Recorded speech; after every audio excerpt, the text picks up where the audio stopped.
Hello and welcome to H D R voice. मैं हूं आपके साथ आपका होस्ट दानिश राजा। जनाब, ज़ैनब वाक़या बहुत ज़्यादा हसासियत अपने अंदर भरे हुए है, बहुत ज़्यादा मज़लूमियत, वो दर्द, वो कर्ब जो ज़ैनब ने महसूस किया। एक और न्यूज़ आपके साथ शेयर करते हैं। ज़िला मर्दान में भी 4 साला बच्ची को जिनसी ज़्यादती का निशाना बनाने के बाद बेदर्दी से कत्ल कर दिया गया। मुतल्लिका हकाम ने तस्दीक की है, चंद रोज़ कबल बेदर्दी से कत्ल की जाने वाली 4 साला नन्ही अस्मा को जिनसी ज़्यादती का निशाना बनाया गया। ज़िलाई नाज़िम हिमायतुल्लाह मायार ने मीडिया को बताया कि मकतूला अस्मा की मेडिकल रिपोर्ट्स इस बात की तस्दीक हो गई है कि उसे कत्ल करने से कबल ज़्यादती का निशाना बनाया गया था।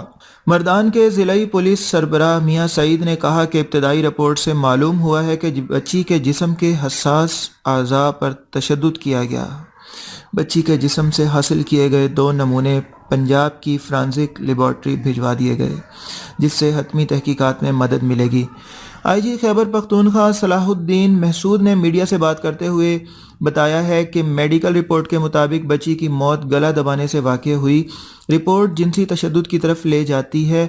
आईजी केपी के का कहना है कि वाक़े के खिलाफ तहकीकात के लिए डीपीओ और आरपीओ पर मुश्तमिल टीम तश्कील दे दी गई है, जबकि इलाका मुआहिदीन की भी 13 रुकनी टीम पुलिस के साथ तावन करेगी।